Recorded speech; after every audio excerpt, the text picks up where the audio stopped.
semuanya, Assalamualaikum warahmatullahi wabarakatuh. Perkenalkan, nama saya Arlika Septarisa dengan NPM 242376. Di sini saya akan memaparkan materi mengenai kurikulum dalam mata kuliah telaah kurikulum dengan dosen pengampu Bapak Tio Gusti Satria, Magister Pendidikan. Dalam dunia pendidikan, kurikulum menjadi hal yang sangat penting.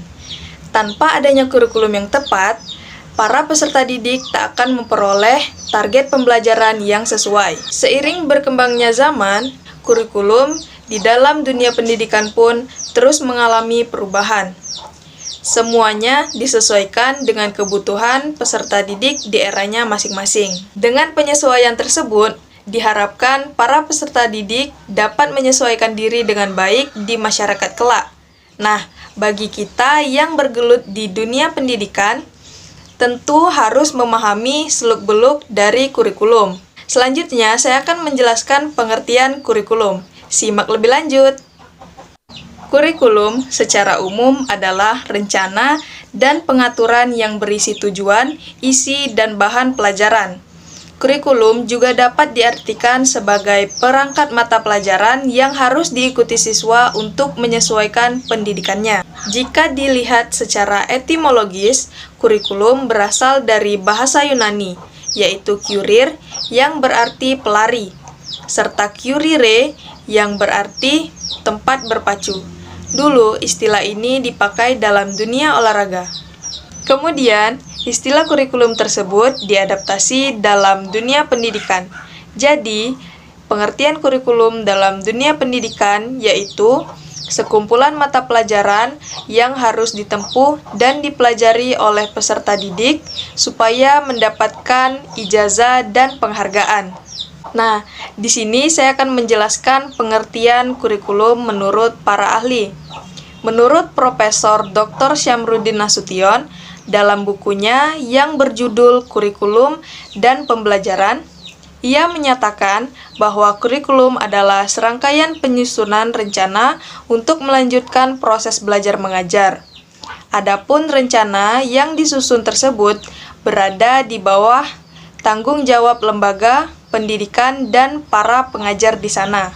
Lalu, pendapat yang kedua yaitu dari Dr. Nana Sujana.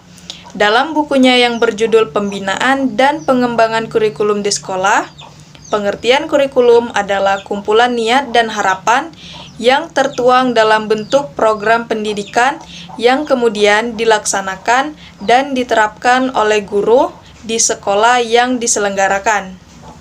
Dan selanjutnya, menurut pendapat Seiler, Alexander, dan Lewis, mereka menyatakan bahwa kurikulum merupakan semua upaya yang diadakan dan dilakukan oleh pihak sekolah untuk menstimulus peserta didik dalam belajar, baik belajar dalam kelas, halaman sekolah, maupun ketika berada di luar sekolah. Selanjutnya, saya akan menjelaskan tentang fungsi kurikulum. Fungsi bagi pihak terlibat atau terkait. Yang pertama, bagi kepala sekolah. Kurikulum mempunyai fungsi bagi kepala sekolah sebagai manajer dan pimpinan dalam penyelenggaraan pendidikan di sekolah. Kepala sekolah mempunyai tugas untuk melakukan pengelolaan pendidikan di tempatnya masing-masing, yaitu dengan cara melakukan koordinasi dan supervisi terhadap setiap pembelajaran. Apakah kurikulum yang diterapkan sesuai dengan ketentuan atau tidak?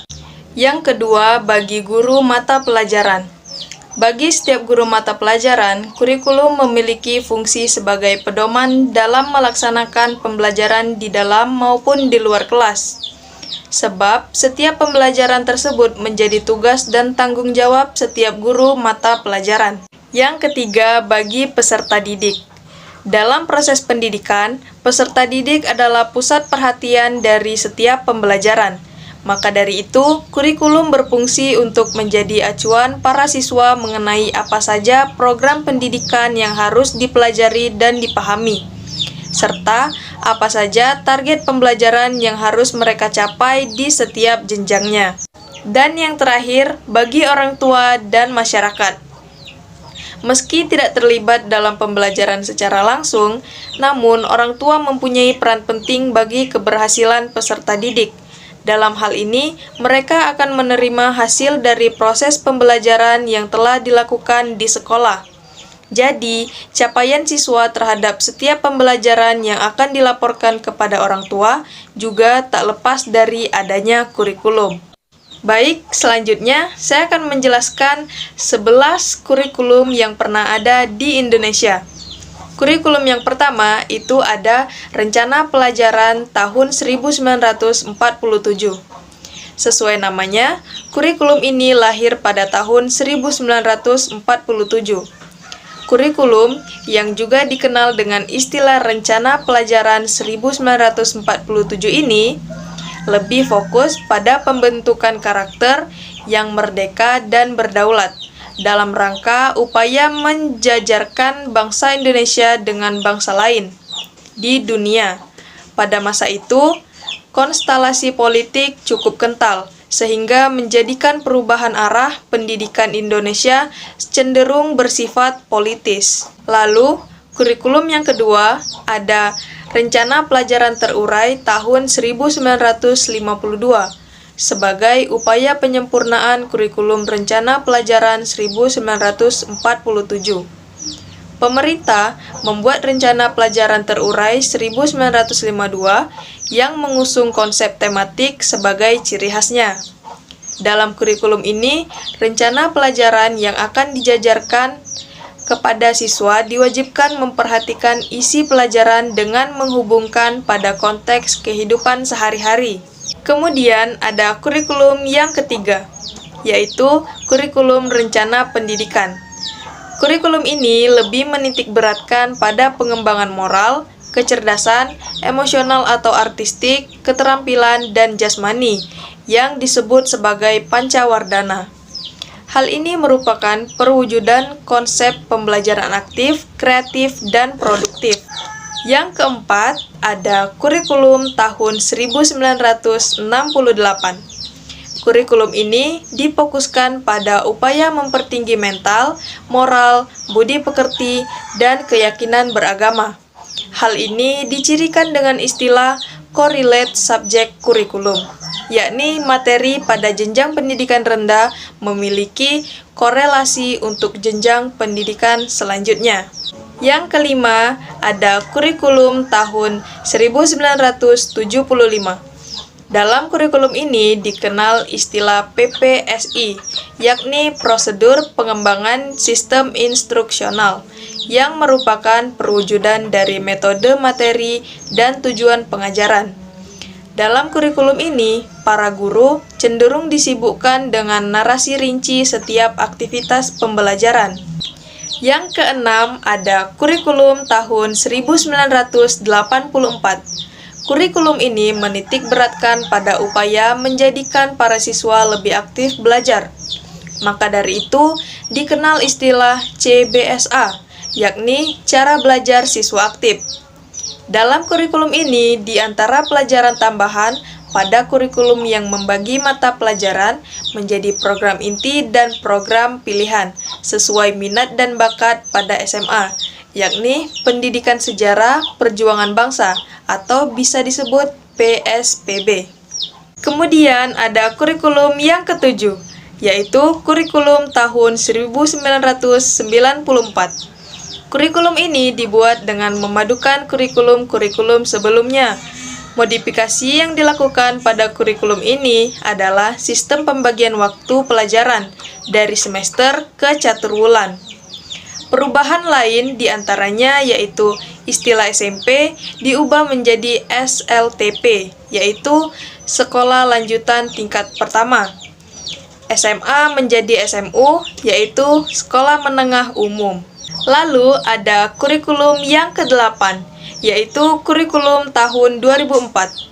Kurikulum yang berbasis pada kompetensi ini memiliki 3 unsur utama, yakni pemilihan kompetensi sesuai spesifikasi, indikator evaluasi dalam menentukan keberhasilan pencapaian kompetensi, dan pengembangan pembelajaran. Unsur ini mewujudkan lahirnya istilah kurikulum berbasis koperensi atau disebut KBK. Kemudian, kurikulum yang ke-9 yaitu kurikulum tahun 2006. Dalam kurikulum 2006, kewenangan dalam penyusunan kurikulum mengacu desentralisasi sistem pendidikan Indonesia. Pemerintah telah menetapkan standar kompetensi dan kompetensi dasar yang dikembangkan oleh pendidik melalui silabus yang berdasarkan karakteristik daerah dan lingkungan masing-masing. Selanjutnya ada kurikulum yang ke-10, yaitu kurikulum tahun 2013. Kurikulum ini lahir pada tahun 2013 yang menekankan pada karakter dan pembentukan sikap spiritual dan sosial. Dalam kurikulum ini, guru lebih ditekankan untuk memahami karakter peserta didik, sehingga dapat mempermudah proses belajar mengajar di dalam kelas. Dan yang terakhir, kurikulum yang ke-11, yaitu kurikulum merdeka, yang mana kurikulum yang kita pakai pada saat ini. Kurikulum merdeka adalah kurikulum yang dikembangkan oleh Kementerian Pendidikan, Riset, dan Teknologi, atau bisa disebut Kemendikbudristek, Republik Indonesia. Kurikulum ini dirancang untuk memberikan kebebasan kepada guru dan siswa dalam mengembangkan proses pembelajaran yang lebih fleksibel dan efektif. Dari ke-11 kurikulum yang sudah saya jelaskan tadi, dapat kita tarik kesimpulan bahwa setiap kurikulum pasti memiliki kelebihan dan kekurangan masing-masing. Berbicara mengenai kurikulum mana yang paling unggul atau mana yang paling efektif dalam implementasinya, adalah kurikulum yang sesuai dengan waktunya, karena dapat menjadi acuan untuk pegangan dalam dunia pendidikan. Karena jika kita bandingkan dari semua kurikulum, maka pasti kurikulum merdeka sudah cukup baik, karena merupakan kurikulum terbaru dan digunakan saat ini. Perbedaan dan perubahan kurikulum dari masa ke masa dipengaruhi oleh berbagai faktor, seperti perkembangan zaman, ilmu pengetahuan, dan teknologi. Jadi, itulah tadi serangkaian materi tentang kurikulum yang dapat saya sampaikan. Apabila terdapat kesalahan kata maupun ucap, saya mohon maaf. Kepada Allah, saya mohon ampun. Semoga materi ini dapat bermanfaat bagi kita ke depannya. Saya akhiri. Wassalamualaikum warahmatullahi wabarakatuh. Bye-bye.